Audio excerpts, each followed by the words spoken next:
Incoming transmission. Oh no.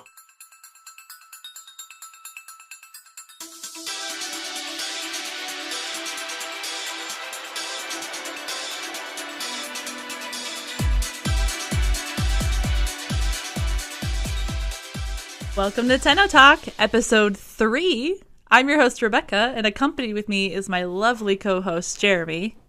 Hi, everybody. So, welcome to the episode. This week, which I've actually dubbed this week, the huge mainline patch notes week, because man, were those things long. They put so much many. in. Oh It's my like 10 god. pages, 20 pages, 500 pages. Probably close to that. I don't know. I guess it depends on how big the font is, which I need it kind of big if I'm trying to read it. Especially because literally it's bullet point after bullet point of nonstop fixes, changes, adjusting, tweaks, along with the major stuff. So, but before we even get into that, I do have an announcement to make. Jeremy and I actually hit our Twitch goal for May, which I'm so stoked for. What? Yeah, we actually did it, or you guys did it. Yeah, so More thank you if from the podcast you've kind of come and watched us on Twitch or given us a follow. So our goal to try to get before the end of May was to try to get 10 new followers on Twitch, just to kind of help boost that, because we want to kind of boost both and kind of really build this really good community here that's really helpful. And we actually hit it. So I'm excited to announce that on this coming Friday, May 25th, that's this coming Friday from when this is released, on this actual release date, we're actually going to be doing a giveaway. So the only requirements that you have to do it is you have to be a follower on Twitch, just because that way we can kind of double check it there and it kind of just helps out. And also you must be present during the giveaways. The giveaway is going to be done through a giveaway in Twitch chat. So you need to be on to be able to get it. The only other major requirement is PC, just because we play on PC, so it's easier to get it to you, type of stuff like that. We can trade. But yeah, I'm super excited that we hit it, especially because it's only like the 20th today. So I'm gonna interject as the lovely co-host. There's one more requirement. You have to tell us your favorite Care Bear. Your choice, any of them. They're all good, but your favorite one. Your favorite Care Bear? Your favorite Care Bear. I don't know any of them, so I'm trying to get into the Care Bear scene. So I figure it's like frames. I asked everyone what their favorite frame was, and that sort of helped me decide who to start with. Well, now we're doing the same with Care Bears. Okay, that's fair. I would have to say mine is Share Bear. Share Bear. I liked Share Bear a lot because I was really big into the sharing. Sharing. Yeah, I liked sharing stuff, especially because sharing was allowing me to get stuff that I didn't have growing up, which was great. So, we had not only did we have this huge mainline patch this week, but Jeremy and I have further delved into the formatting and picking up new frames, and it's actually been a lot of fun this week. And some of it was even brought on by our Twitch chat. They decided to say, hey, and they convinced us to pick up a frame, which was awesome. But I know I keep interjecting and saying before a lot, but before we even get to that, I want to thank every single person that commented on the forums or came into the Twitch chat while we were streaming or even sent in emails on the Octavia quest. Octavia's Anthem, I actually did finish that quest, and it was amazing, and I've never felt more gratifying to do it. So your advice with the spoiler mode and resetting those was perfect, and I also took a way better build in. I took Ivara in an Artemis bow build. So it was fantastic, and thank you so much for all of that advice, because it really did help. I have to say, I have noticed, and we'll get into a couple of the frames that I've been playing this week that I did this for. But getting the build just right, it makes, it really does change it. Like, if you're someone who's struggling, with any part of this game, double check those mods, upgrade those mods, look up some builds. There's a bunch of YouTubers out there, and you don't have to one for one copy their builds. I would never advocate just blindly copying people's builds, but it does give you a good starting point. I looked up MC Gamer's videos for several of my frames, and I copy his build, and then I use it as like a good starting point to learn how to play the build and just sort of work in your own mods, change it up for yourself. Don't be afraid to do that. But seriously, builds so much more important this game than several games that I've played. It's been pretty unreal. And speaking about builds, we did a lot of formatting this week, which was we started kind of hit the surface a little bit last week. I know I was working on Dread last week, and I kind of got it formatted. I didn't look up a build for it, but I kind of got it where I liked it and where I kind of my playstyle, and I think it works really well. But I actually went through with Ivara, and just like Jeremy, I actually did go to MC Gamer's new updated 2018 Ivara builds and took a look at those. And shout out to him because he's absolutely fantastic. He goes into a lot of explanation about why he chooses certain things and what you can sub out based on your playstyle. So it's absolutely fantastic. But as I was formatting it, I did notice that between the two builds that he showed, luckily enough, he was using the same forma or the same polarities in the slot. So we really don't have to worry about it. Then I started thinking, and I'm just going to pop up on my soapbox really quick. I have a problem with forma. I really do. I think they're awesome. I think it's so fantastic the way it works. I like that it adds that build diversity and you have a little bit more of a choice. But when it comes down to it, I really wish that you could either do different polarities and different loadouts. Because I know, having looked and talked to a lot of people, there are some people, especially with someone like Rhino and stuff like that, it's really hard. You know, those builds are so different.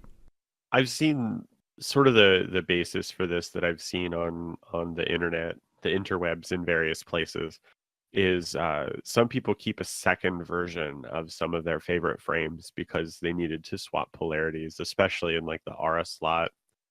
And it's just easier to go through the process of building and formatting a second frame because of some of those things that need swapped out. Um, and I've been reading up and following up on a lot of the forum posts and stuff about this, and I actually think a lot of the issues with this could be resolved by just removing polarity from the aura slot altogether. And so currently you put an aura, or in your aura slot you put a polarity in. If it doesn't have a polarity, then you get a base level, like, let's say the aura mod has 17 drains, so it gives you, or 7 drains, excuse me, so it gives you 7. If you don't match the slot, then it takes some away, and if you do match the slot, it doubles the amount of points that it's giving you. I kind of feel like they should just make it so that there is no auras, or not, is no aura. There we go. There we go. Let's just do away with it. That solves no more it all. corrosive projection for any of you. Suck it. But what I mean to say is they should just remove the polarity from that slot at all and double the amount of drain that the aura slots give you back permanently. So instead of having some that do 7, it just always does 14. And I think what you would see there is currently the meta is, corrosive projection is objectively it is the best one to have. And it's a dash polarity, which means if you want to build like a more fun, like mess around kind of build, but you also like in your first loadout slot for, we'll say Trinity. Spoiler alert, I've been playing a lot of Trinity. We'll say Trinity. So I modded her aura slot to be a dash so that I could use corrosive projection. Well, I also had an energy siphon, but those are the only 2 dash slots I have. So I guarantee no matter what the situation is, I'm never going to take rejuvenation. I'm never going to take, I don't know, just pick one, shotgun, scavenger, and some of them, admittedly, they aren't that good. But since you have to mod it for a dash, you can guarantee that people are only going to use the dash ones because corrosive projection is such a mainstay that you need if you want to tackle the higher end content like Elite Sanctuary Onslaught or the higher end sorties with good parties. They're going to want you to have corrosive projection, which is fine. I'm not here to argue the meta, but I do think if you removed that polarity slot and just let the aura be double whatever the mod you put in there, then that frees up some of the second tier ones that just happen to not be the same polarity as corrosive projection, and it would free up a lot of builds just to have a little bit of wiggle room. Okay, I'm getting off the soapbox. Yeah, just to kind of echo, I I think the aura is a good step. Because I really do. I think that it would be really interesting to see those other ones. Like, how much health can you really get if you've got rejuvenation and you've got gladiator resolve and you have vigor and you have vitality? Like, how extreme can we get this? Like, on a Valkyrie or on someone who doesn't have shields or on those no shield sorties. Like, I really want to see that build diversity. On the other hand, I understand why they have the aura, like they have that polarity there, because it is kind of, giving you more reason to forma. What I think they should do ahead of that, though, at least personally for me, is I don't remember who posted it on the Reddit, so I'm sorry I can't give you credit, but somebody did talk about multiple polarity slots of maybe you have to do another mission and get another type of forma and unlock those blueprints, and then what you do is those are to forma an already forma polarity slot, and you can add a second one to it. So even if you can't have different polarities per loadout, what that does allow you to do is to have multiple polarities. So like you could have one slot that's a dash and a V, so you have on your loadouts you have that flexibility a little bit. So I think even if they kept the aura slots with polarity, I think if they gave us that dual polarity, that would be, I don't know, I think it just would add a little bit more complexity, allow a lot more build diversity, and really kind of just expand on all of the fun things you can do in the game. So if that's something, and I mean, hell, it gives you another reason to grind. It gives you another reason to play, to get Forma 2.0 or, Prime Forma or whatever they would call it. It gives you more reason to be playing the game to get that. And then, that just adds a whole nother level to the builds, and you can add more mods that way. So there's more things you can add in. I don't know. That's just my soapbox on Forma as I've been doing it. Now, I have nothing wrong with it. I've seen firsthand what Forma can do especially since Ivara is like the main frame I've been playing all this week. And every single mission I've been taking Ivara. And seeing the difference from Dread last week and then seeing the difference with Ivara this week, like just seeing that difference, I get Forma now. I get why you do it. It makes you incredibly powerful. It's so great. And I love it. I can understand at the same time. Like, I can see the gripe there. I don't know. That's my take on it. Do with what you will. I'm off my soapbox now. I'm done. So, transitioning away from soapboxes, we did have on our stream, I believe it was Monday night. Yeah, I'm pretty sure it was Monday night. We got into a discussion about frames, and it came out that Rebecca really, really dislikes Atlas because Atlas has like meat curtains hanging from his abs. And it just, the colors they picked, I do feel like it was meant to look like abs, but instead it just looks like raw bacon hanging from his chest, and I didn't like it, and I was right there with her. But we were challenged by the stream to pick him up, so both of us did, and holy crap, Atlas is hilariously fun. I had a great time. I think he shot up into my top 5 or 6 frames for me. Yeah, I feel really embarrassed to admit this. But the whole time that was happening, I was trash talking Atlas. I was like, he literally looks like if he's gonna get touched with some like fire thing, suddenly it's gonna smell like bacon and I'm just gonna get really, really hungry. So I was like, maybe he doesn't need to go near fire. They were talking about how great he is, and they were going on, and I said, fine, I'll pick him up. So we both bought him, because we just had the extra plat around, so I went ahead and just bought him, and started doing it, and we went back into Hydron, and I have never felt more gratified before leveling a frame. There's just something so great about punching a Grenier in the face. I can't explain it. I just play punchies. I have to say, like, I'm a big fan of the melee in this game, and the more melee focused frames like Valkyrie. I love Valkyrie. We've talked about that before. I don't need to rant about that for an hour. I could, but I won't. But I have to say, like, Valkyrie's 4 is great. It's a solid skill. She lets out this blood curdling scream and then just goes to town with her little kitten claws. But something about the way Atlas moves and the way that his attack connects, it just feels so much more powerful. Like there's so much impact in the way that his one skill works, and couple that with his three is it's a not polarize. I'm stuck on polarize or Hmm? polarize. It's a petrify. He petrifies everything that he can see or that can see him, and then you hit the one and he just dashes between the targets, and if he hits them, they shatter, and when they shatter, it gives him armor, and it just creates this very satisfying game loop of the more you punch, the tougher you get, so you can start punching more guys. So at some point you've got like heavy gunners trying to mow you down and you're like, "Nuh-uh," and you wink at them, they freeze, and then you punch them. It was really, really satisfying. There's a lot of the animation for it alone. There's just so much impact, and it really does feel like heavy movement. I'm in love. So because of this, we have issued ourselves a challenge. I don't know when we're going to be doing it because we're waiting for a couple people to have some timing to line up. But we've decided that we are going to 4-man, all Atlas, ability punching only.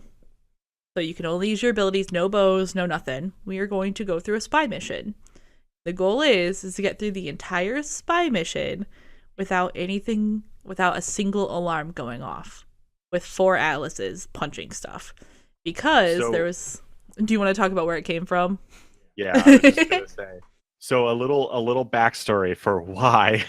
Um, there was a Reddit post that they were talking about stealth frames. And someone, and for the life of me, I can't remember. I saved the post, but Reddit didn't. It's not in my list of saved posts. But they said that this person got on a tangent and he derailed. There's a whole thread extending from his conversation of people, talking about this and agreeing with it. Is that Atlas is the best stealth frame because he kills everything, and then there's nothing left to set off an alarm. And I said that on the stream, and then suddenly the challenge was just sort of born from that conversation. It was pretty funny. Yeah. So I don't, like I said, I don't know when we're gonna do it because I think I just got into 30 out. I kind of want to have like at least a somewhat okay build for it. So we'll see. But it's just one of those things. Like I just think it's gonna be hilarious and it's gonna be absolutely funny, and I really can't wait to do it because Yeah. who's gonna say anything if you can kill everybody? There's gonna be no one to trigger the alarms. Right. Plus, he has an augment. I saw this. I don't know if you know this. He has an augment from the syndicates for his first skill that makes the trail, like when he does the dash to do the punch, he leaves a trail on the floor that petrifies enemies that touch it. What? So you can actually, in like a really crowded room, you could potentially get a whole lot more out of a single punch combo because you just do the initial petrify, and then as you're dashing between all the petrified targets, you're leaving a petrifying AoE on the ground behind you to catch any stragglers, or maybe it wears off on someone before you get to them. So I need to get Red Veil. I think it's Red Veil. I'm pretty Okay. sure. Anyway, I need to get the one finished leveling it up so that I can get that mod and try it out. Yeah, okay, that would be a lot. That would just make it perfect. Yeah. Yeah. Plus, I agree. I want to wait at least a little bit longer because I do actually think I like Atlas enough that he may be the next frame that I put Forma on and actually try to get a solid build out of him. Really? So, no joke. I genuinely like and it's one of those things. Like I still don't think he's kind of almost the same point that Zephyr is. I don't sit down and go, yeah, I'm playing Zephyr today. But every time I take Zephyr out, I'm like, damn it, why don't I play Zephyr more? She's so much fun. I always have a good time. We've been doing a lot of bounties the last couple of weeks on the plains of Eidolon. So I've been playing quite a bit of Zephyr. And she's just so fun. I feel the same way about Atlas. Last night I ran when we did a couple missions, and I'd hop on Atlas, and I just had this huge grin on my face the whole time Mhm. I'm slide punching stuff. He's just so fun. It's like, screw the meta. I'm gonna play Atlas. Do it. More power to you. I Speaking of the meta, was gonna say you do playing you meta now. like that transition? That was really Speaking of the meta, that was really smooth. I approve. I've fallen in love. I have to say, and this we'll get into part of this a little later. I don't want to jump too far ahead, but Saren has been dethroned, and I feel pretty comfortable saying that by Trinity. I got Trinity. Someone was selling Trinity for something like half of what I've seen her typically going for, and she's pretty cheap anyway.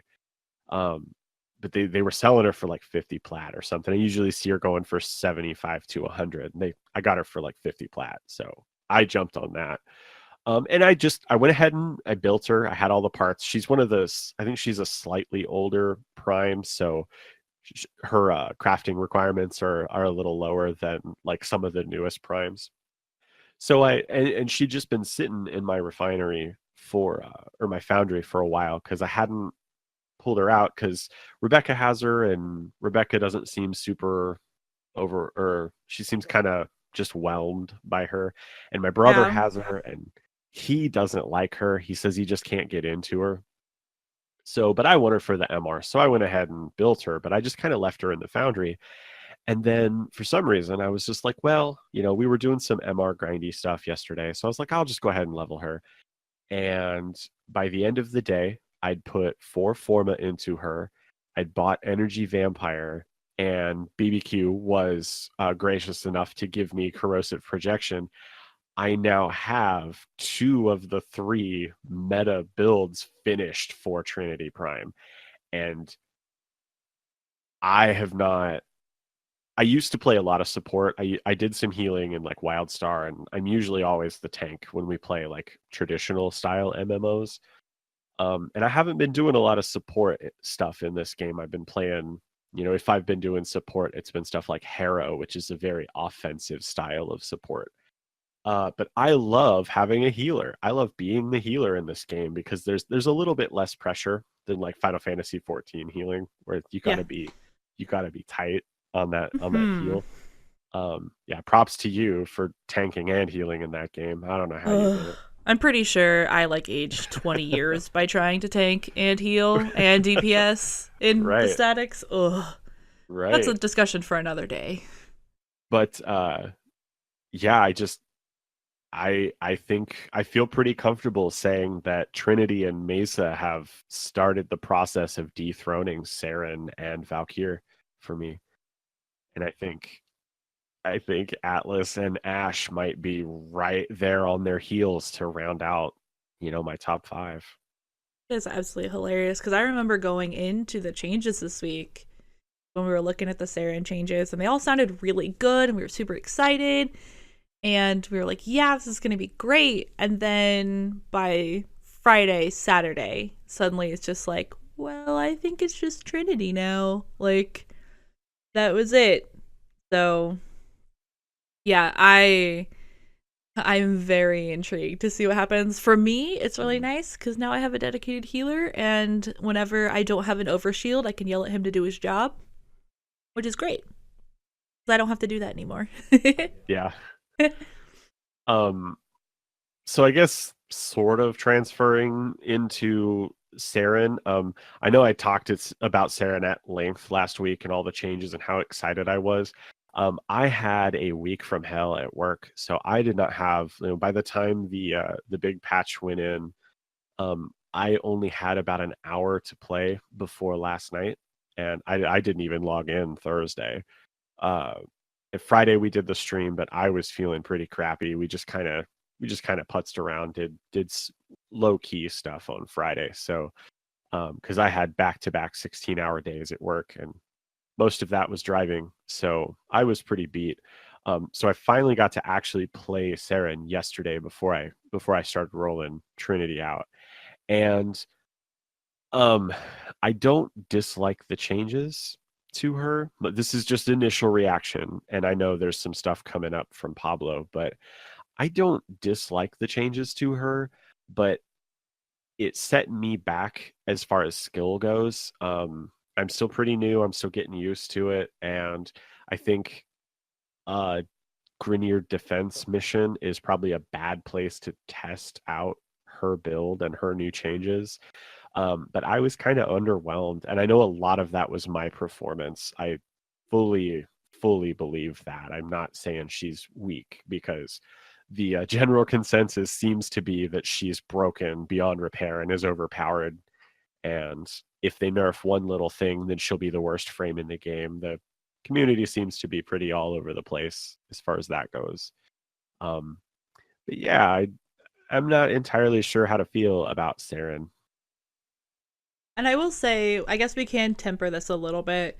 The first time we hopped in and he was playing Saren, we went to Hydron because BBQ was with us and he was doing some forma.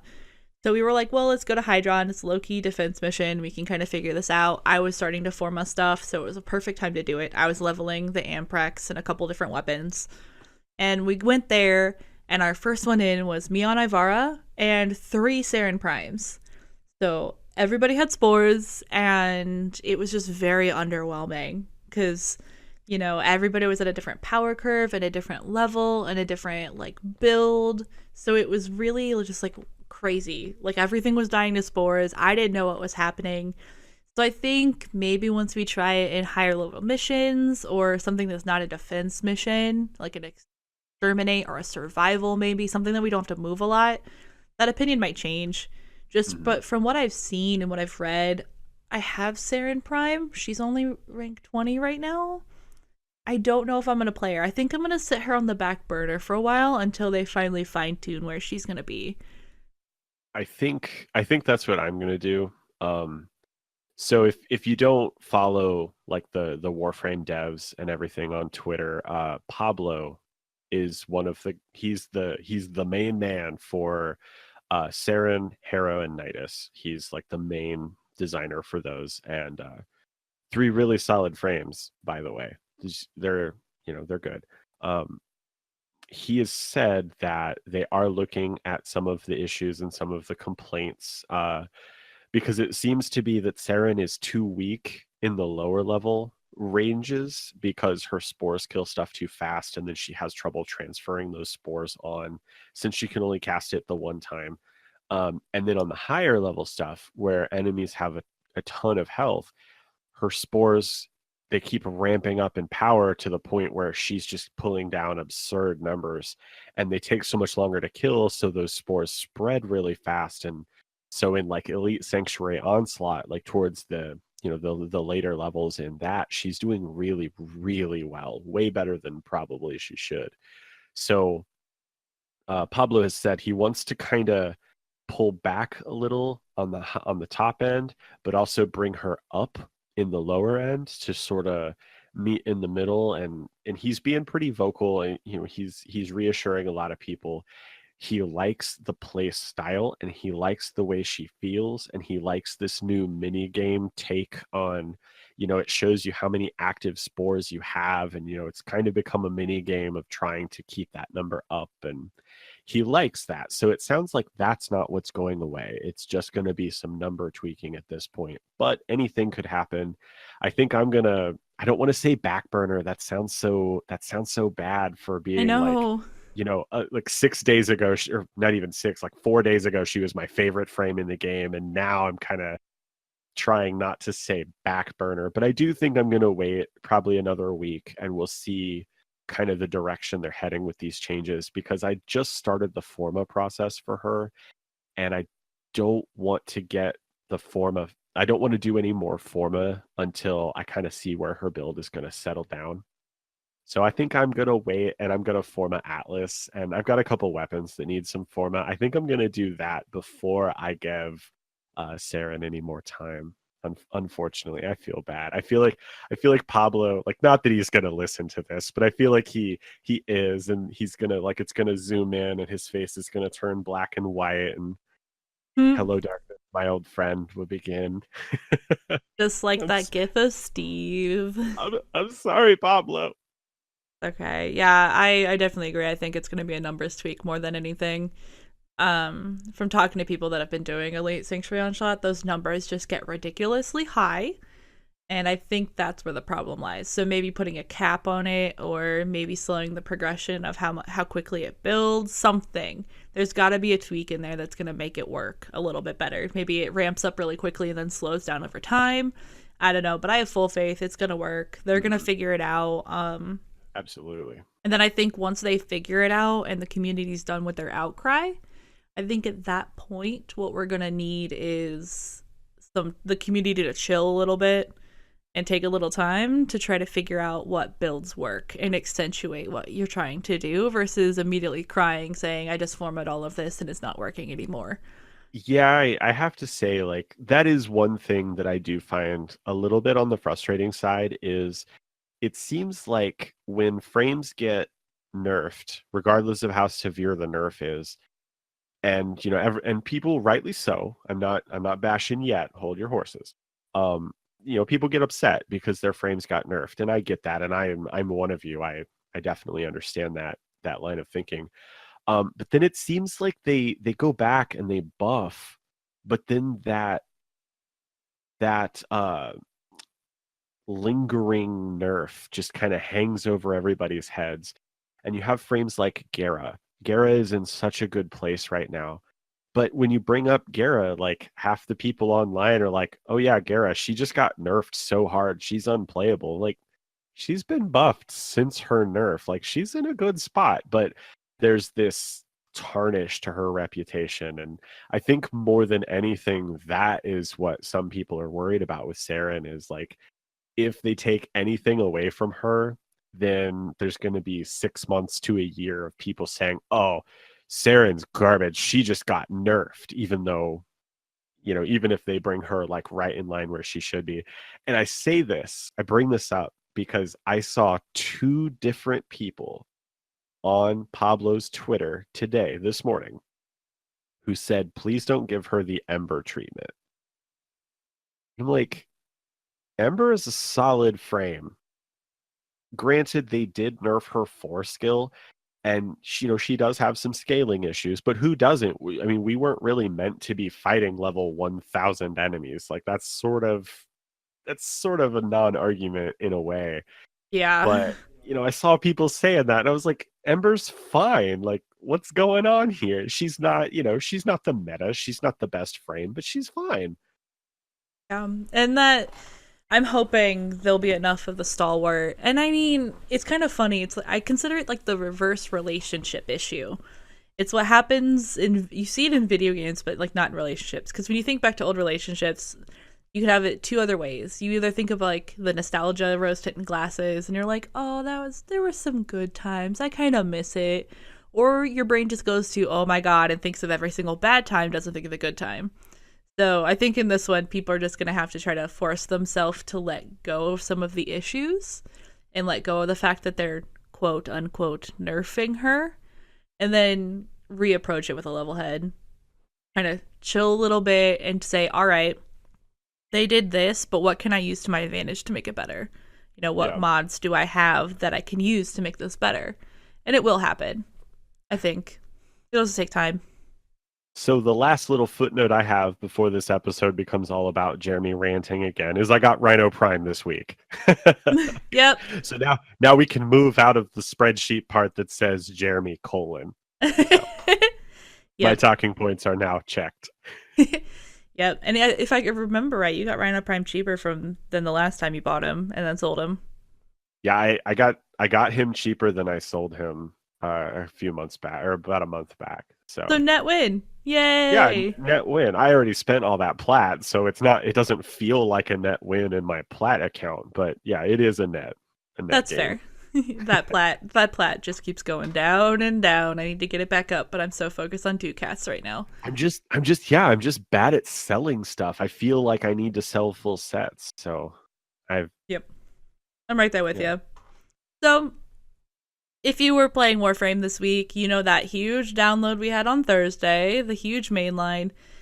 In it, I think most people know of the big ones, which is the Saren rework, the melee rework, the dojo, the self-building obstacles, the lighting, and the particle effects. Those are like the trifecta. Not the trifecta, there's more than 3, but you get my point. Those are the big stuff. But as I was reading through these notes, I really feel like there's a lot that was missed. Like, everybody was so focused on the big stuff. I feel like they missed like some of the really good stuff that was like hidden in there, some of the fixes and some of the changes that went in. And I think out of running all of the missions that I did this week, I did a lot of spy missions because I've said it before, they're my favorite mission type of all time. I love them. They're so relaxing. Like, if I have a bad day, I come home, I load up, I put on some music, or I put on, something so I can listen to it, or I just turn on ambient music and turn the voices down, and I just play a spy mission. It relaxes me. Side note, though, the Scrambus, and the Comba changes finally went in. So if you're anything like me and you're in a stealth mission and you're walking around stealth and you hear a voice and then all of a sudden this roller skater dude shows up and then suddenly you're out of stealth and you get really pissed and an alarm goes off and you get mad. So now that like ability cancel and that like little bubble that they have is no longer just going to be on. What happens is once they start fighting and get active, then that ability is going to pop. And it's going to pop up like an AoE bubble, and if you do enough damage to that bubble, just like the Nullifier shields, it will cancel it. So you can actually stop them from even putting that up.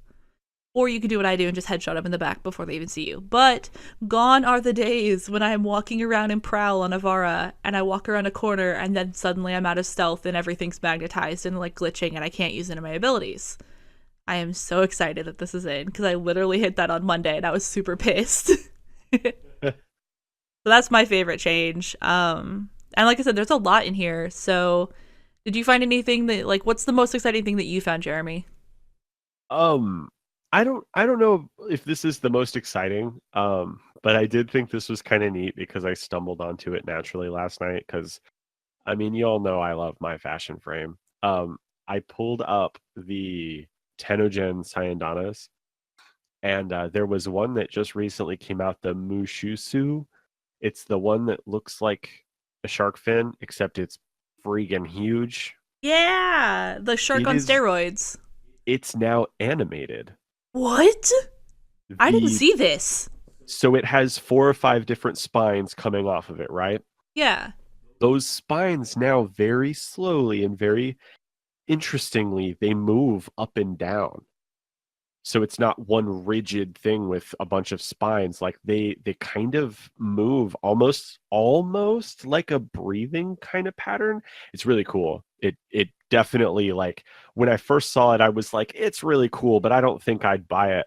I would absolutely get that for Rhino with his Palatine skin, because that's what I have on him, or Atlas. I think it would look really cool on either one of those. Maybe Zephyr too. Zephyr's got a lot of spiky bits.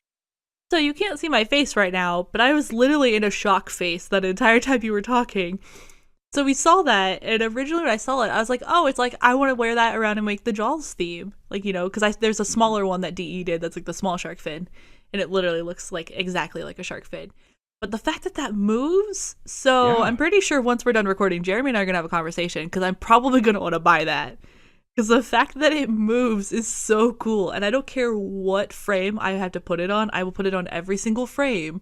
And anytime I'm running around or doing a spy mission, I'm going to put it on a spy. I'm going to put it on Ivara. So that way when I'm in stealth. I think it would look good on her, yeah. Well, no, I'm just thinking because it'd be fun for me. Walking around in stealth going, dun, dun, dun. Yeah, do it. Oh my god, that is so cool. Because if you put money on your Steam wallet, then I can get that Grax Atlas skin. It's so good! Sorry. That's sorry. Wow, I don't even know where that is. I'm like, so I have the patch notes up right now, and I'm in the fixed section, and I think I'm lost. Okay. So if you're under fixes, it's like 5 or it's exactly 6 bullet points up. The Mushu Suyu Saidana is now animated. I see it. Yeah, I totally missed that. This thing is literally a novel. I feel like this could be like submitted like the size of like the classics that are out there. Like this is like Don Quixote of novels. So kind of piggybacking on that though, there's actually quite a few like fashion frames things that are in here. A couple skins, like there's a Zephyr skin and a Nova Lamia skin, which I think is a Tenogen skin, but I could be wrong about that. But a few of them have had like tweaks to their textures and stuff just so they look a little nicer, which is cool because some of them, like a couple of the really early skins, were sort of starting to look a little bit okay, they're not looking bad. It's just the new skins look so much better that it's sort of like, go play your favorite PS3 game again now after playing PC and 2018 games, and you're like, wow, I thought this looked good once. And this is kind of where we are with a couple things, I think. Yeah. But there's also oh, what was it? I just highlighted it. So really quick while you're looking for that, one of my favorite things, speaking of fashion frame stuff that was in here, because I can't tell you how many Reddit posts I saw about this literally the day this went out, because I actually didn't play on Thursday either. So I actually didn't update Warframe until Friday when I got home from work. And all of the posts I saw on Thursday about that ceramic dagger skin that literally looks like a sword. Like, I don't know, like, what kind of dagger that's going for. I love the way it looks. I like the skin, but I really do think it needs to be scaled down because that thing is bigger than swords. That's like a machete. No, not even a machete. That's like a curved scimitar. That thing is huge. I really want it for Ash. I don't even care if it's good, and there's probably some of you out there rolling your eyes now going, oh god, not another bad Ash. But I'm not a bad Ash. I'm an edgelord Ash, and an edgelord Ash needs that dagger. It's so good. That's fair. Yeah, those pictures were absolutely hilarious, seeing how big that thing is. Oh my god, it's so big. So this isn't the one I was looking for, but the syndicate trophies that are like, when you do a syndicate mission, you can pick up the little syndicate trophy. Yeah. Those are automatically marked once you pick it up. Like, it marks it for the rest of the team. So that way, if we're doing it, I don't really do the syndicate missions in public games just because I like taking missions slow, and those are a good excuse to take them slow. But if you do one in public or if you're not in public and Daniel runs off and he picks one up and he forgets to mark it before he picks it up, it automatically marks now. Yeah, sorry, that'll be really nice. I'm really excited about that. I'm always thankful when people mark stuff for me. It's really helpful, especially when I can see it. I don't know. I just really appreciate that that's going to auto mark. Now, I wish other stuff would auto mark, but beggars can't be choosers. That's a nice step, though. Yep. Oh, I found it. It wasn't in the fixes. It was in the Korra changes, and this is this isn't, I know Korra still has other things, more important things that need fixed and tweaked, but Syandana's look better on her now.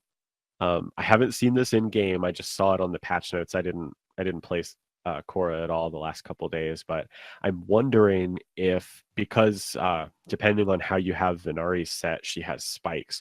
I'm wondering if maybe the spikes don't clip through the Syndanas so bad now. Because that would be nice. Yeah, that would be nice. I know the spikes and stuff was always so weird, so I always just kept her spiky back because it looked the best. So moving off of some of the fashion frame stuff, they did announce some really cool new mods that went in, and I'm super excited. I actually probably might literally try to grind for these.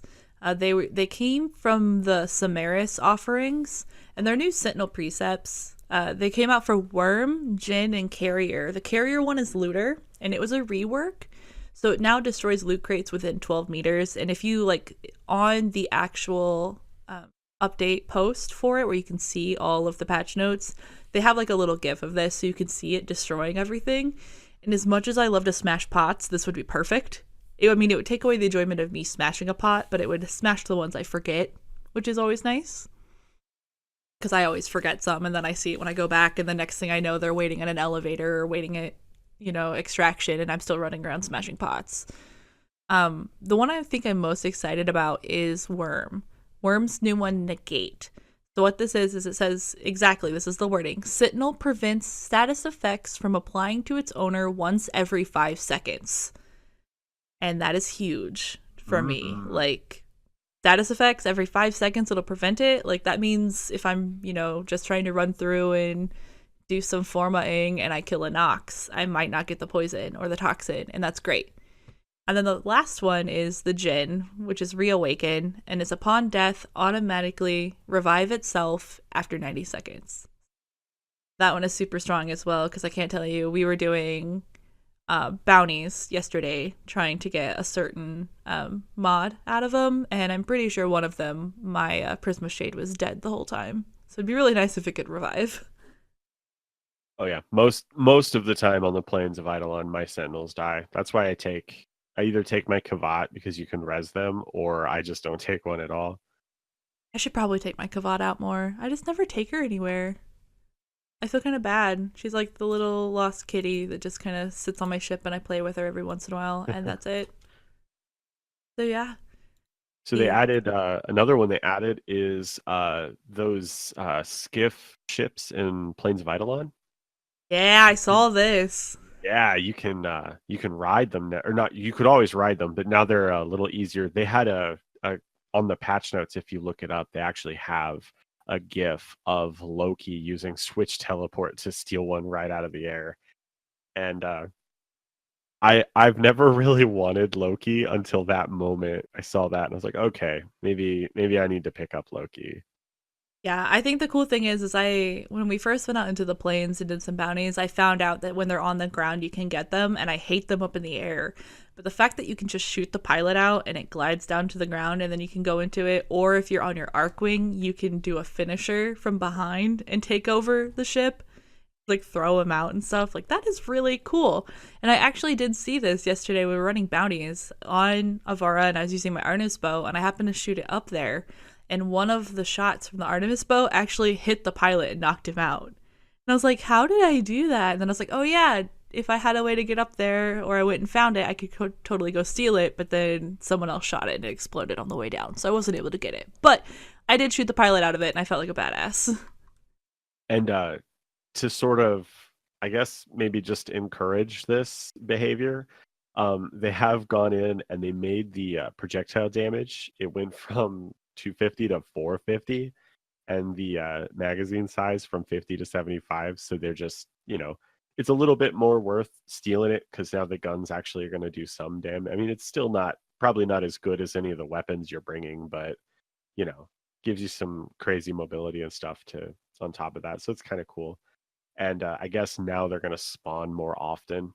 I'm not happy about that. I hate those things. I feel like I noticed last night when we were there that there were, instead of like one or two flying around the main camps, we ended up with like 4 or 5. Yeah. And they kept chasing us too. It was kind of annoying. Yeah. But it's just so you can do it more. I bet there's people out there that are super excited because that's one of their favorite things to do on the plains. And if it is, there you go. You can do it. For me, I think it's going to add some fun challenges to try to do it, but that's about it, I think, when it comes down to it. So we know that we haven't gotten the full UI update. They did do the flawless controller to mouse support. I know that does, people that use controllers with their PCs, I know that does need a little bit of tweaking. They have some complaints about it, and I think they're going to be working on it. But they did add something that I actually didn't catch until I was literally looking at it and then looked at the patch notes to confirm it.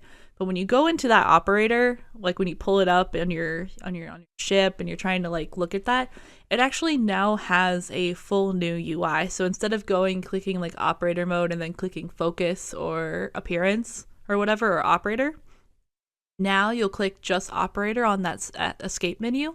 And it pulls up the picture of your operator with the bubbles around it for equipment, appearance, and focus. It's something super small, but I think it is really nice. Like, I like that I can see my operator there and then pick what I want. Because sometimes I'm like, oh, I need to check my operator. And then I click the wrong thing, and then I'm already back there, and it's just really annoying. So I really like that nice, small UI change. And if that's what they're kind of adding as we get into getting the full UI, it makes me excited. Like, that's something super small that was low-key that they didn't really talk about, but I think it was really nice. It's a nice quality of life change, I think. So we need to talk about something important. Uh-oh. I love Fashion Frame. Oh, you do? I do. I love it so much. And if anyone was paying attention earlier, I mentioned that between Trinity and Mesa and Atlas and Ash, they were going to round out my top 5. If you were really paying attention, or if you're even just sort of good at counting, you'd notice that was only 4 frames.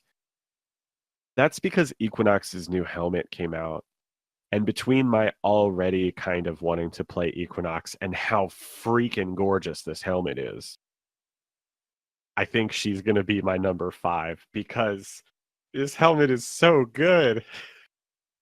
Yeah, it's really pretty. I remember seeing that and like almost doting on it when I saw like the drawing. And what's so crazy is I didn't know we were this close to actually having that helmet out. Yeah, that's actually why I wanted to put it in here and make sure it was touched on in the patch notes. Is I figured most people were aware the helmet was coming. It's not huge news, but it is pretty big news. And Equinox is relatively popular, and she's pretty powerful. But I did not expect it already. I figured maybe a few months off it, or maybe a little less. But I mean, it feels like just 2 dev streams ago they said that the files were lost to time or whatever and corrupted, and they were redoing them, right? Yeah, it was like I think it was 2 dev streams ago and they showed the picture of it. So you got to see it. Yeah. But it was just like a drawing and it was only the front of them. I didn't know that they were that close to not only having the drawing but having the render and get it put in like fully Yeah. lit and everything. Yeah, I did not expect it, but it I mean, it's better than the other 2 they have for sure. Yeah. So I'm happy with it.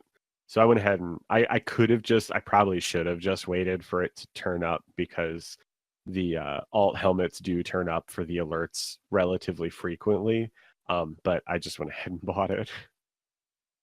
I remember he told me that was it and I was like, "Wait, what? That made it in?" Like I was shocked, but it's gorgeous. Absolutely gorgeous. If I had Equinox, I'd buy it. It would be probably the only one I ran. I probably spent a solid 5 minutes. So if any of you have played Equinox before, if you have Equinox, or if you don't know this, so I'm going to tell you.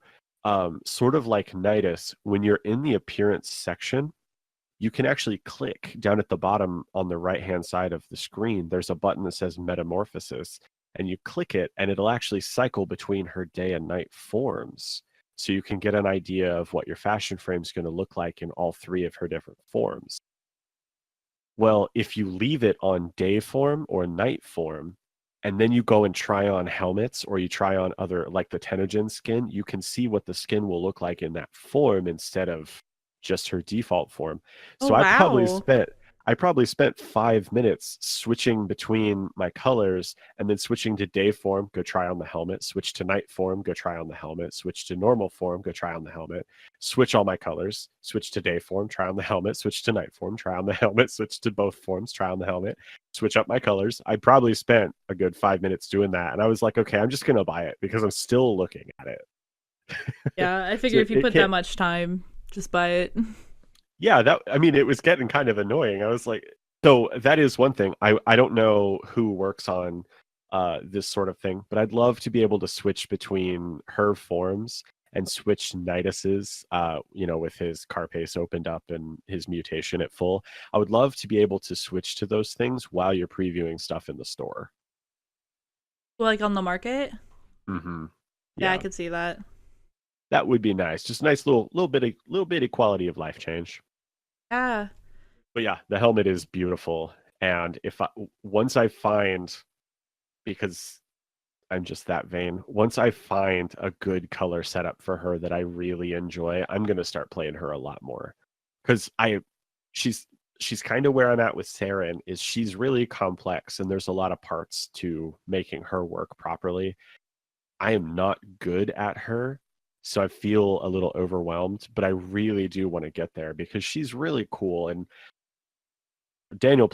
my brother plays quite a bit of her, and until recently, he's been switching over. I think he's playing a lot more Oberon lately, but he's been playing a lot of her, and she just looks really cool, and she's always sort of piqued my interest. And so I went through all the process to put her together, and I just haven't really spent much time with her. So Yeah, we definitely want might. to give her a shot. Yeah, there's a couple of frames that I think we both have that we're at that point right now where we have them. We kind of have them in the fashion frame we want. We just haven't put enough time dedicated to learning them at this point. Yeah.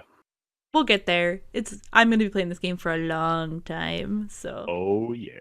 I got all the time in the world. So, lastly, I think the most important thing that that came from this ever, from all of this information, that's on Osprey here. farts are gone. No, you ruined it. I was gonna say it. There are. Oh, were you? Because Yeah. that's not what your bullet point says. Yeah, I know, but I wanted to talk about osprey farts. Yep, so osprey farts are gone. And I only call them that because if you were online when the patch was about to go live, you know the notorious red text. And the red text mentioned that they're no longer going to have that texture effect after they die. So it's no longer going to be persistent there. It's going to go away, which basically was like an osprey fart. So the osprey farts are gone, people. Kind of sad. Because it was kind of funny. A little bit. Because I always was like, are they going to blow up? Are they going to do something? Like, why are they still smoking? But yeah. Osprey farts are gone. Yeah. So, in all of the mission types, there are a couple, like there's been a lot of talk, especially with Saren, with all the mission types that are out there and her being weaker on star chart, lower level stuff, and being more powerful in sorties. I wanted to kind of touch on something here, because Jeremy and I were talking about it, and I'm just really interested on, like, kind of almost got into a discussion about it, of what your favorite mission type is and what your least favorite is.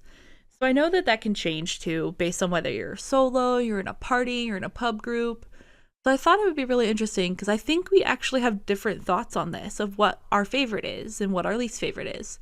So what I'd like to do is kind of break it down a little bit. So for favorite mission type, we're going to start with public groups. So when you randomly queue in, whether you're with someone or not, what is your favorite mission type to go into, like when you're just queuing public? What do you think? For public? For pub groups. So I assume like just an alert pops. Let's say it's a Nightan extract, and I'm like, oh yes, it's X mission. Yeah, that or I'm feeling like just running something because I know that this has X mats, or I can get X reward from this. Like, what's a mission that you're okay with and you actually enjoy running public? Interception. Yeah, that's fair. I like that one. That's a good answer. I would have to go with interception. I like interception missions.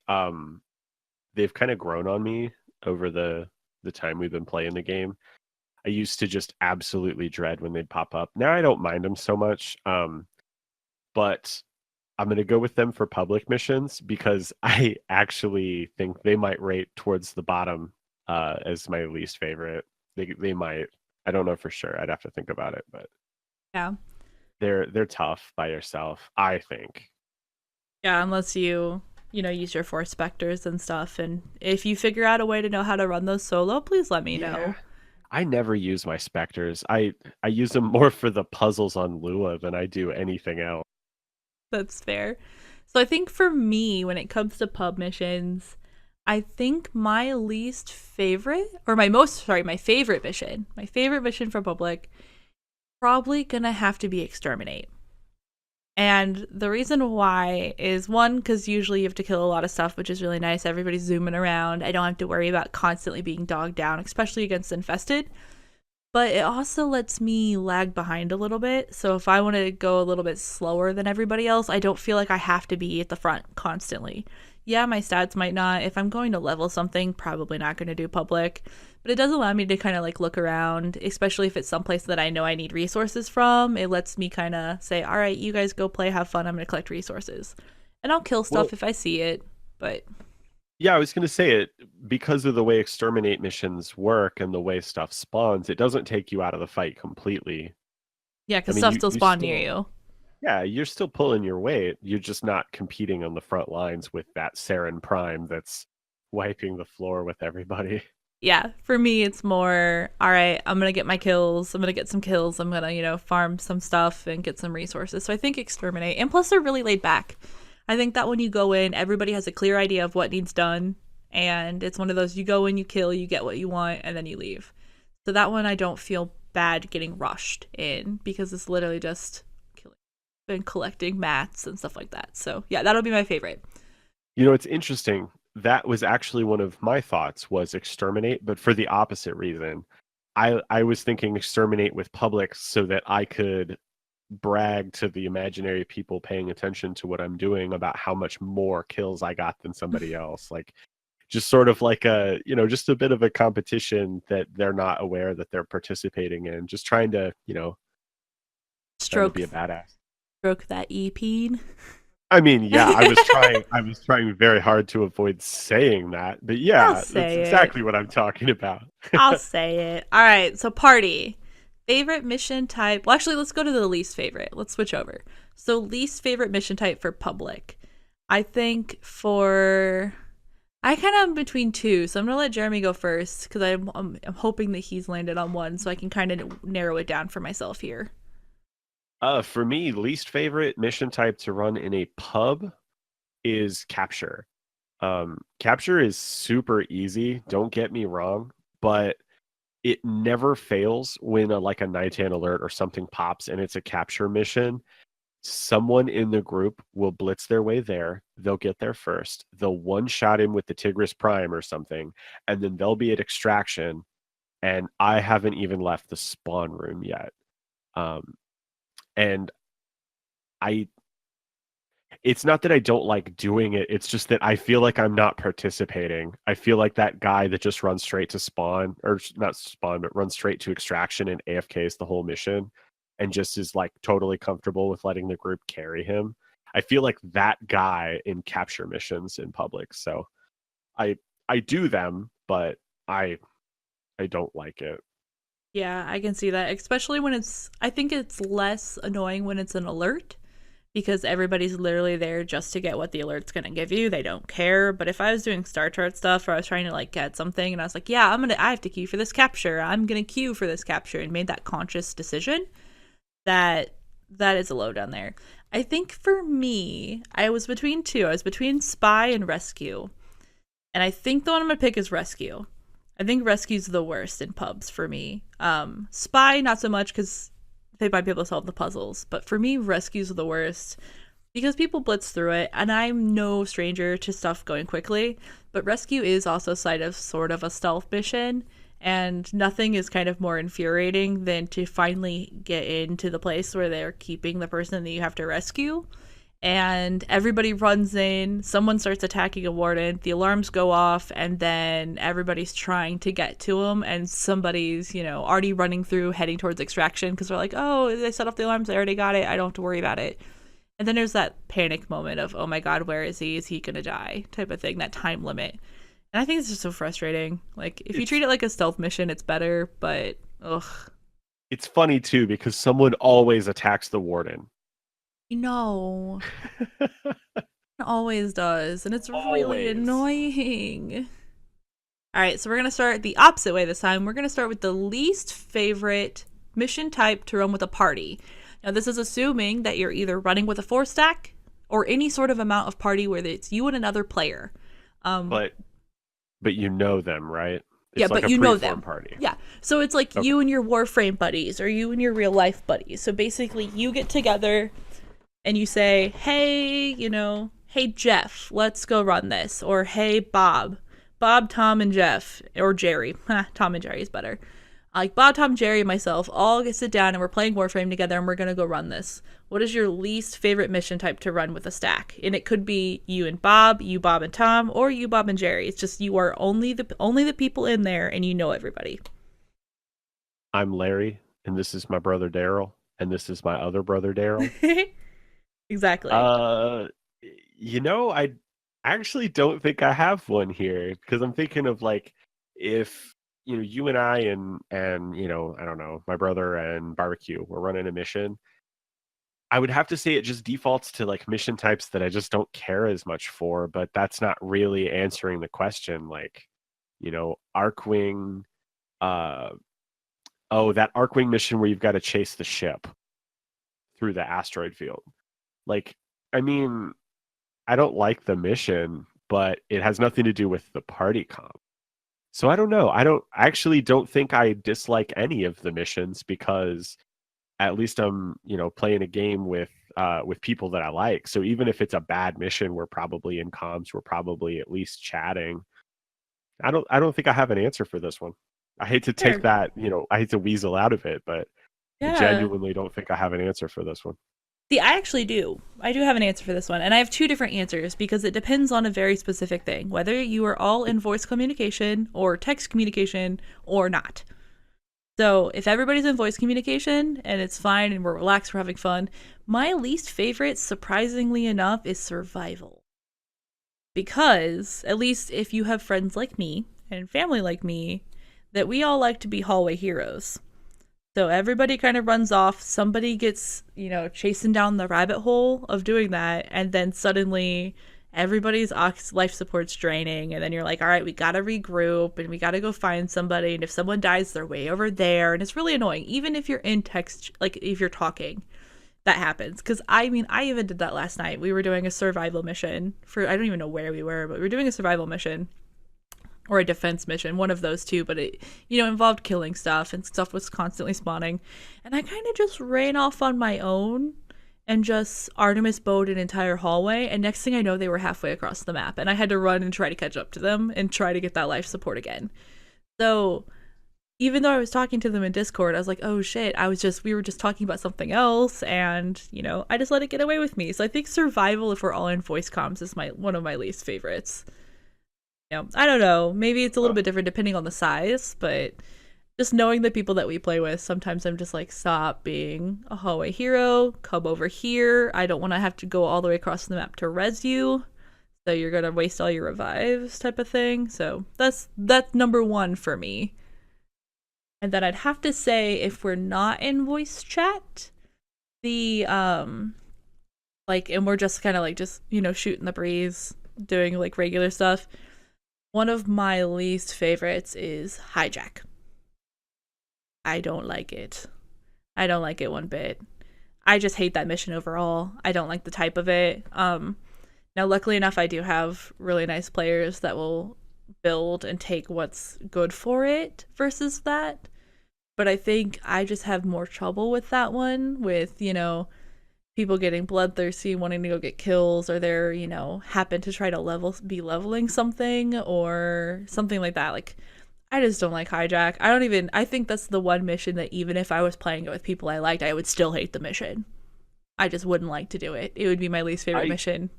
Yeah, I can agree on that last bit there. Hijack only works if all of the players are standing right on top the thingy. Otherwise, shield starts to run out, and then it starts to just take longer and enemies start piling up. So yep. I can kind of see where you're coming from. Like, if even if you like the other three people in your party, if people are like off running around just killing stuff, that's not helping, and that does get frustrating. Yeah. So what about your favorite mission type with a party? So, all your buddies with you. What's something that you like to go like run and have fun with? Your favorite thing to queue into? Defense with relics, or excavation with relics. Just because we could just keep going. If you've got a well-organized party, or even just like a mostly well-organized party, but at least you're all in comms or, relatively friendly to each other, you can just, we have regularly been running excavation missions with people from the stream, or just, friends, and, we made friends in some of these, and, we'll just go on a void relic mission. The next thing we know, we've done 25 excavators. We're like, oh shit, we've really put some time into this. Because our 25 waves, 30 waves. Yeah, because when you're with a good party, the difficulty ramp up that you start getting after that first full rotation, it actually gets a lot of fun. So I'd say one of those, and I just kind of arbitrarily throughout the relic thing, because that's what I'm typically doing when I'm playing those two types of missions. Yeah. I would say for me, my favorite mission type when I'm with a party, oddly enough, is mobile defense. I hated mobile defense at first. I didn't like that mission type, but as you do them on like the higher level maps and stuff like that, I think those have become really fun, especially when you have really funny party comp. Like someone doesn't bring a Frost or a Gera, or somebody that has a lot of CC or slowdown and stuff like that. And we've done some that are really stupid. Like there's like been a couple of us on stealth frames trying to do it invisible. And I think that has the most fun with the people that I know, because sometimes it's really fun bringing out stuff that people wouldn't expect. And if I'm gonna sit down with my friends and play a mission, and we're just gonna just relax, drink a beer, have fun. I think mobile defense is one of those because you also don't have to think too hard. So you don't need too much coordination when you're doing those because you only have to do so many terminals. But if you want to, you can keep going and make them harder. So I think mobile defense is going to be my pick on that one. I nothing mobile defense. It's not a bad mission type by any means, but it's good. It's fine. I nothing it. Sure. All right. Your least favorite mission type, solo. So this is when you are on solo, invite only. You are hiding away from the world. You want to do it, get out, or take your time. What is your favorite mission or your least favorite mission to do solo? I'm gonna say it's a tie between two that I've already said, but interception and hijack. Um, interception because I can't be in 4 places at once, and as many times I've seen where people are like, you go in a rotation, you kind of just like keep moving in giant circle, make sure, I still can't do it. And then hijack, I as I've been playing, I have found there are builds that can handle hijack relatively easily, even by yourself.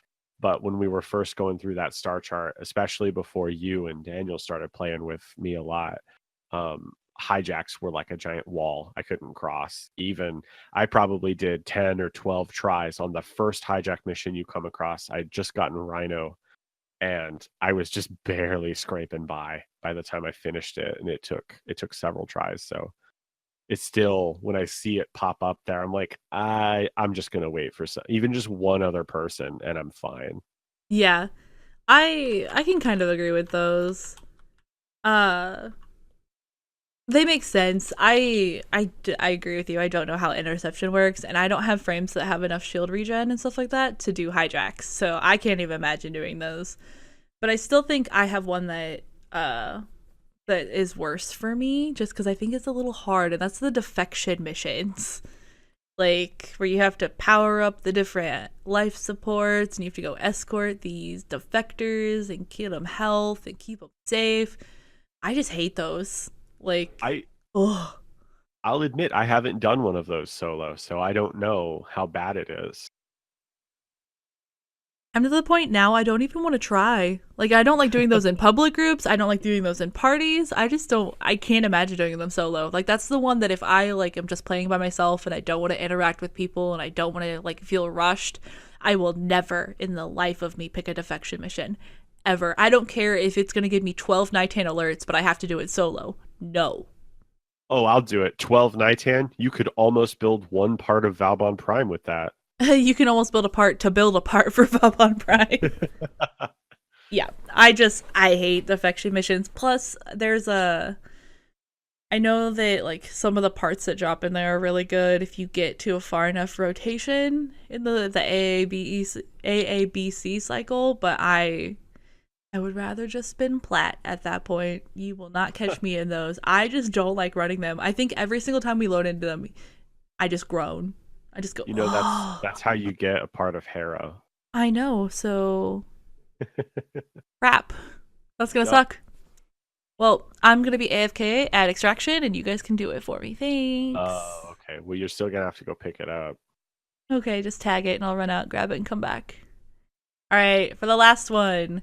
Solo, your favorite mission type to run solo. So this is by yourself, take your time, rush through it, whatever.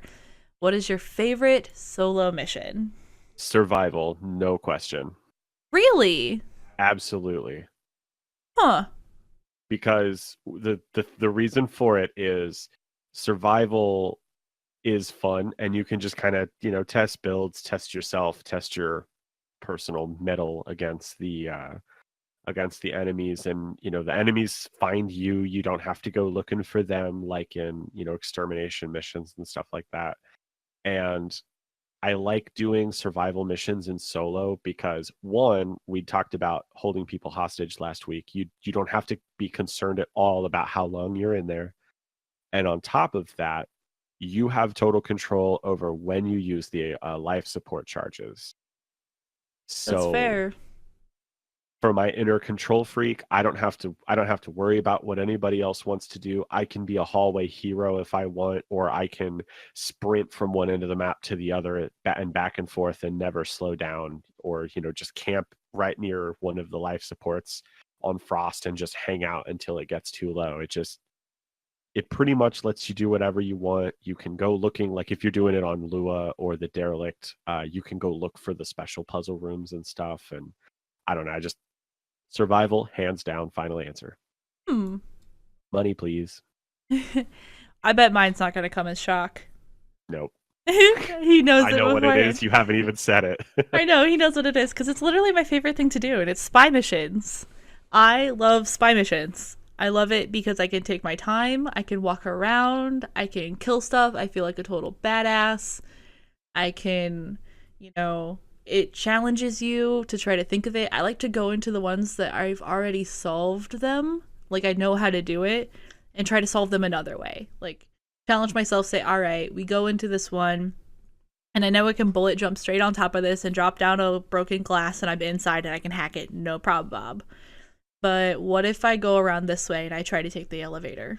Like, what if I try this? What if I try this? And I don't know, I just love those. I love those missions so much. I do really like spy missions, and actually spy is kind of a runner-up for party, like my favorite for parties, because with one other person. Like, I like running spy missions with you, and sort of like, I know you didn't play it, but Daniel and I played a lot of the PlayStation game Army of Two, where you play as two merc for hire type soldiers, and a big part of that game was like looking at the room, because it was like each room was kind of its own little fight that you had to traverse, and it was sort of like you and one other person co-op minds, and you're just like, okay, how are we gonna do this? Like, what do I need to do so that you can get to that door?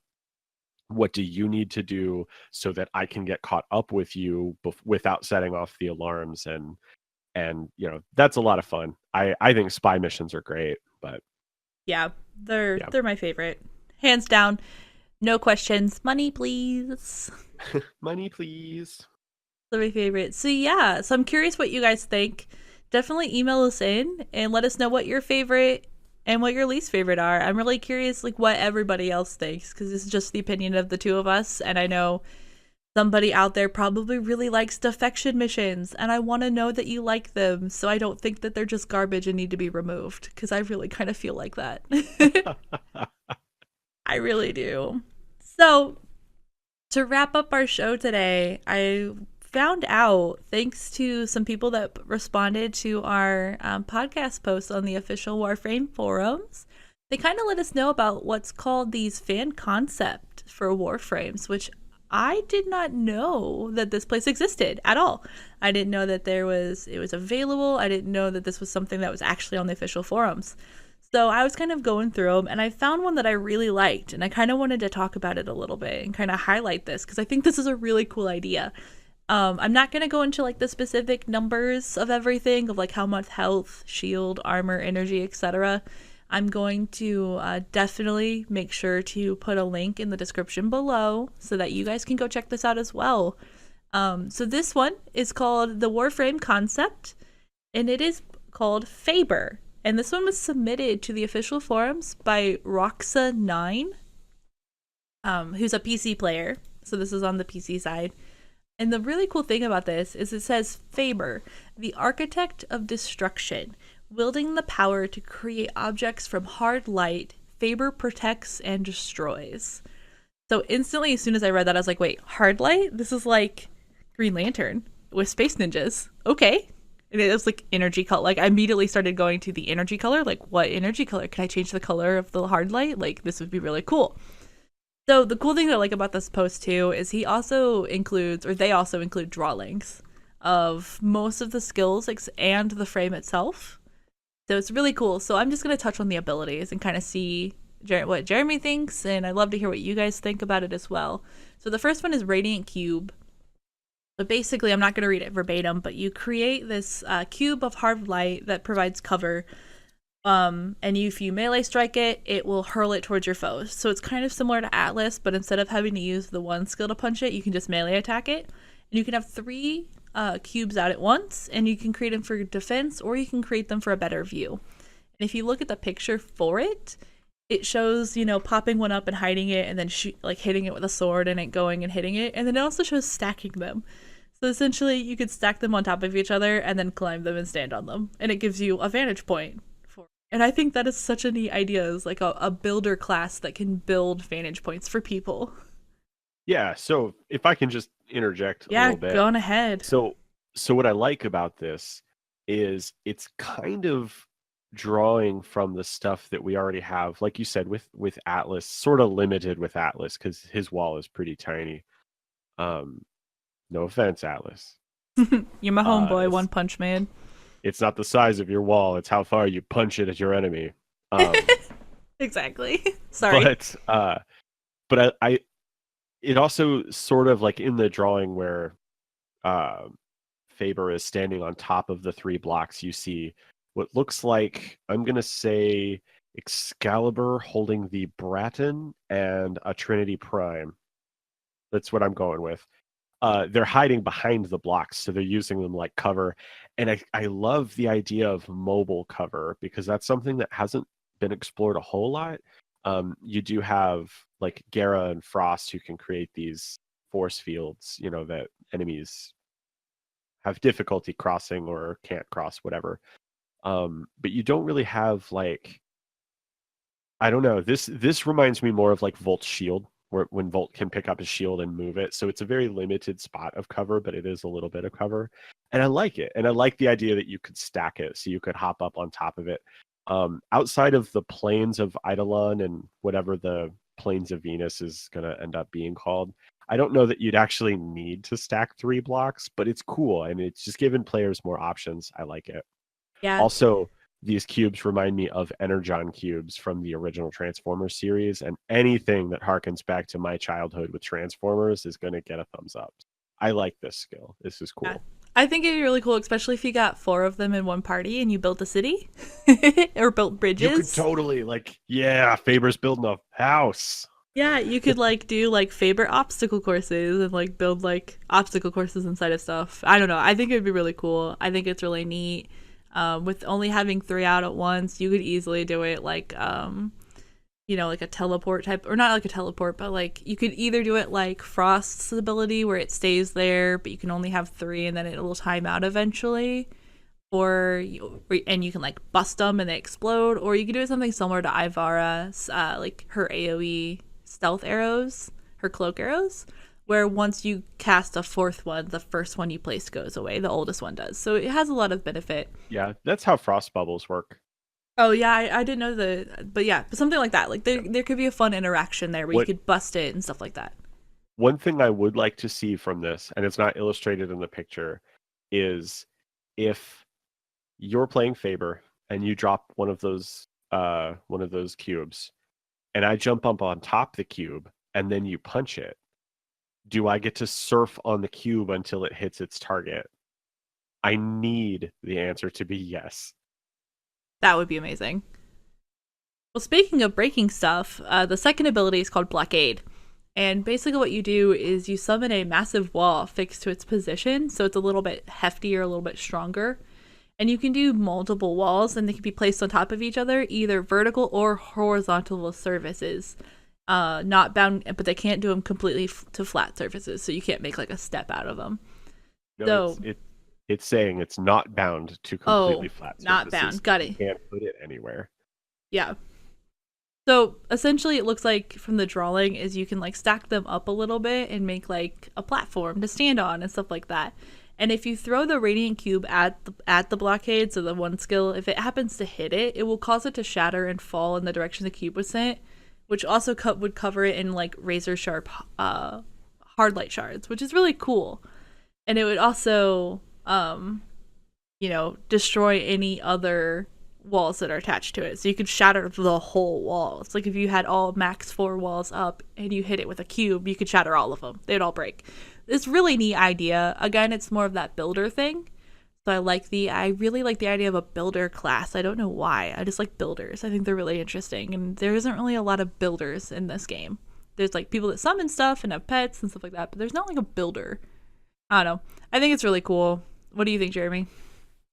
I like this. I think it's really similar to the first skill, but I don't know how I'd change it because what comes to mind with this skill, like looking at the art that they have, because I did not pre-read these. I just looked at the pictures. So hearing you explain it, what comes to mind with this is cheesing jump puzzles. It just gives you like platforms to stand on for jump puzzles. So I don't know. I could I see think that. it's other than everything I said about the first skill, I don't know that there's anything new that this one brings. I think I might want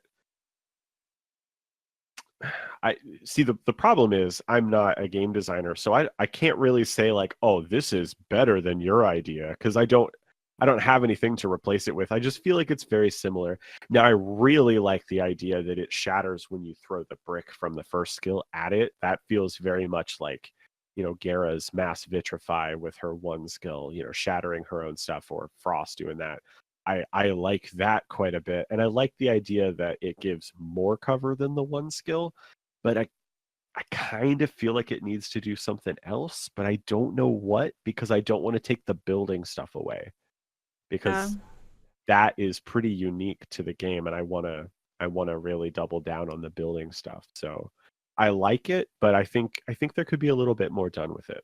Yeah, I could see that as well. Maybe it's a little too redundant with just the cover. Maybe if it did something else besides cover, but you built something out of hard light, that would be really cool. Now I will say the secondary effect of when you break it and it gives allies an armor buff with the white hot shards of light. I like that quite a bit. I think that is really cool. Yeah, that is a That's really neat idea. that's a neat effect. I like that part of the skill. I'm just wondering if maybe we use this as the building one and then the block one you only get one block at a time.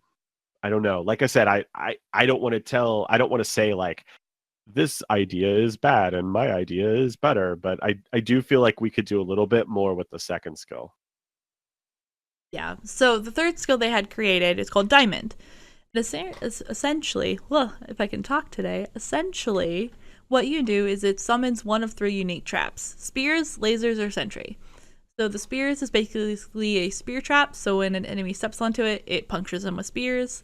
The laser is a diamond-shaped laser that rotates and burns whatever comes in contact, so it spins around kind of like the death orbs on rotation. And then sentry, a protective diamond sentry that guns down enemies with pure energy, knocking them down with force. So essentially you've got like a spike trap, a like laser trap, and like a little turret gun. Kind of cool idea. It's something that we haven't seen in the game, at least with this. Like it's, I don't know, it's something new. I kind of really like it. I like the idea of it. I love this. Yeah, I like this a lot. So what I really what I really like about it is, and I think, okay, so like I said, I didn't read this ahead of time. I didn't want to like spend too long thinking about it. I wanted to kind of give my gut reaction. So um but what I like about this is you could take the two skill and you could build walls to funnel enemies into your traps. And suddenly the two skill makes sense to me. That's true. Now I like the two skill. I can see a combo here, especially against infested because they don't, fewer ranged attacks, so they're going to run at you. So you could totally like narrow down a hallway with the one or the one and the two skill, and then drop traps in the middle. So now you've got this spinning laser turret in the middle or some spike trap. I love this. This is like how Vauban should have been. Like this is really good. Sorry, I'm gushing. I like this a lot. I would play this frame. Just on these three skills alone, I would play this frame. Yeah, I think it's really interesting, and I love this hard light idea. It's I really appeasing to know. me. It So would the be pretty, last, especially with the new particle effects. It'd be so pretty. I know, right? It would be like Gara's glass, but energy colored. I don't know. It'd be really cool. So moving on to the last one is Wrecking Ball. So essentially, what this is you create a massive orb and it'll travel down the battlefield and it collects enemies and speeds them with force. So think of it like a giant, at least how it's explained. It's like a giant ball vacuum. You throw it down, it'll suck up an enemy, and when the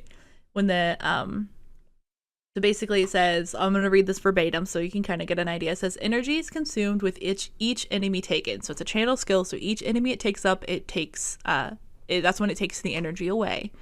And any enemy contributes to a restorative buff for you and your allies either upon deactivation of the ability or when your energy is run out. So essentially, it keeps going and going and going and collecting all of these, and then it explodes. And essentially, for every single enemy it takes, it gives a restorative buff to you and your allies back. So literally, it's like a giant vacuum ball that also buffs and helps you regen and stuff like that.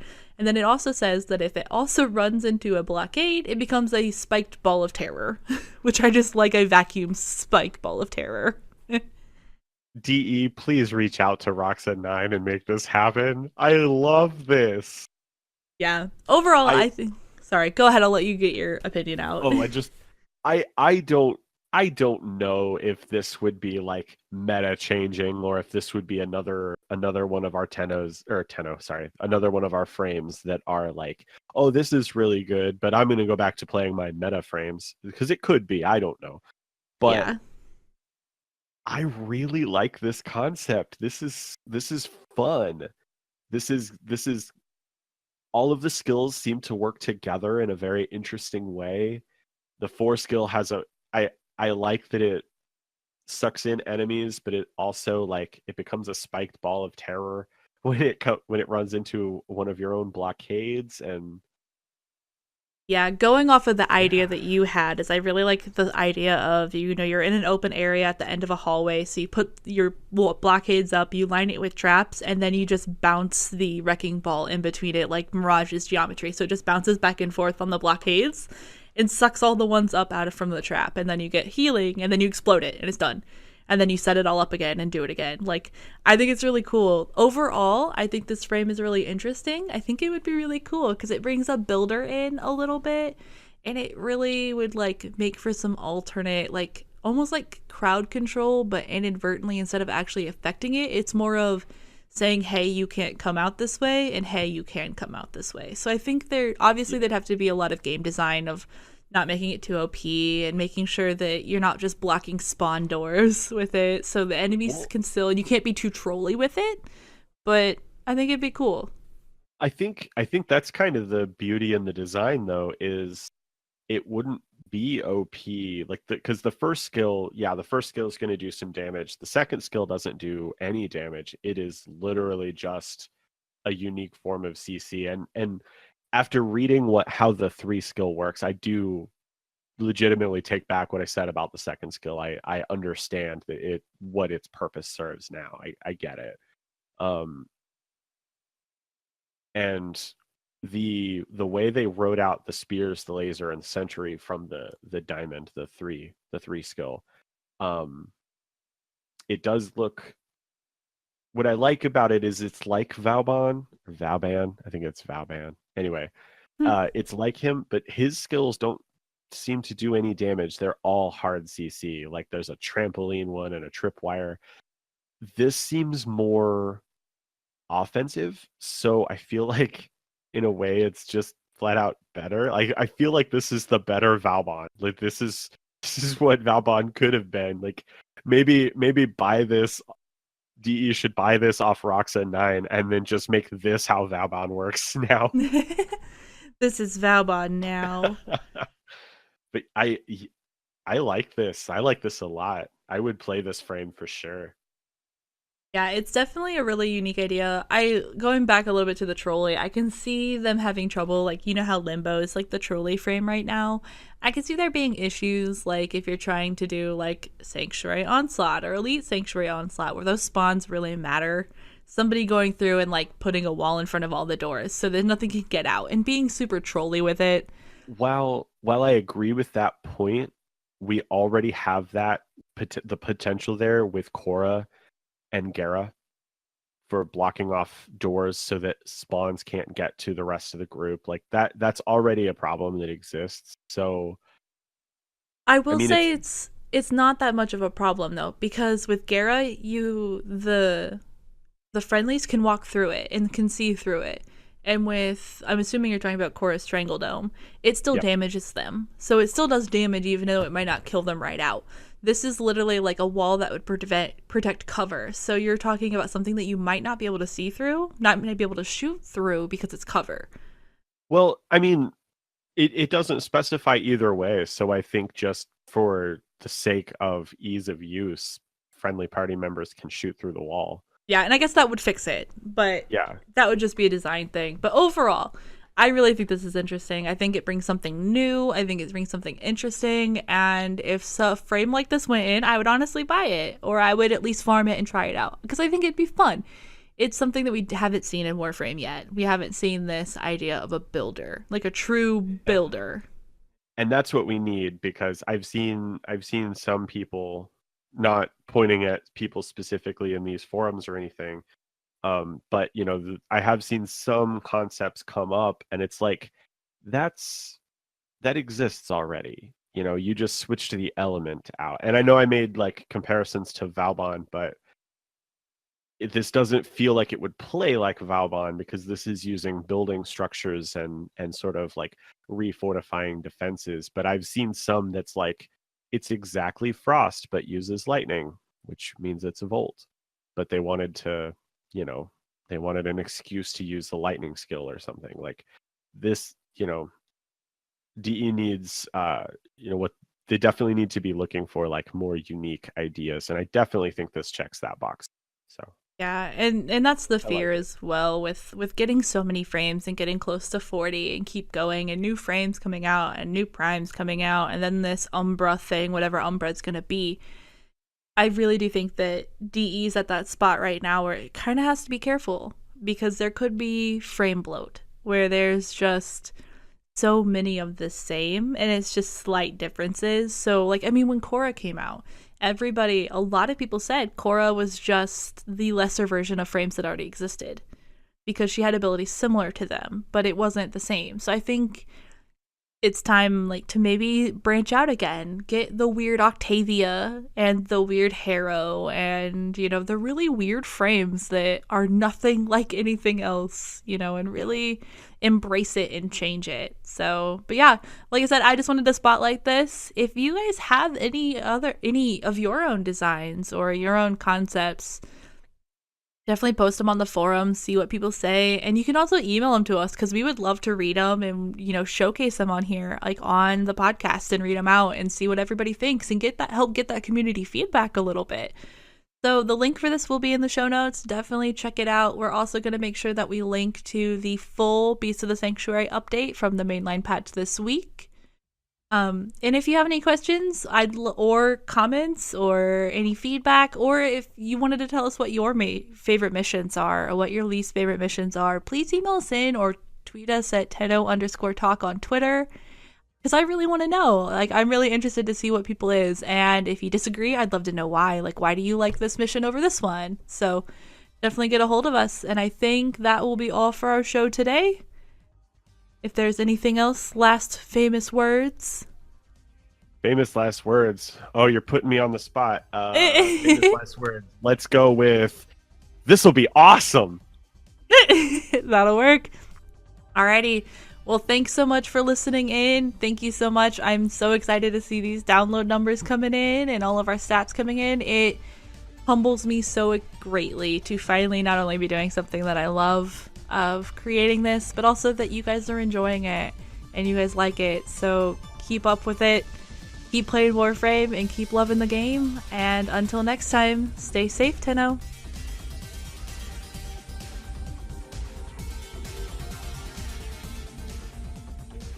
TennoTalk is a weekly Warframe podcast produced and edited by Jeremy and Rebecca Goodrich. Warframe is created by Digital Extremes. Music for the podcast was provided by Purple Planet Music, and the Ortis sample was provided by Digital Extremes Fansite Kit. You can email the show at tennotalk@gmail.com, and you can reach us on Twitter at tenno_talk. You can also join us live on Twitch at TennoTalk on Monday and Wednesday from 7 p.m. to 11 p.m. Eastern, and Friday and Saturday from 8 p.m. to 12 a.m. Eastern. There will be a giveaway on Twitch this Friday, May 25th, during the Friday stream. The only requirements are that you are a PC player, follow us on Twitch, and be in the chat when the giveaway happens. You can download the podcast on Apple Podcasts, Stitcher, Google Play, and along with most major podcasting apps. If you like the show, be sure to rate us and leave a review. It will really help other Tenno find out about it. Thank you so much, and we'll see you next week for episode 5.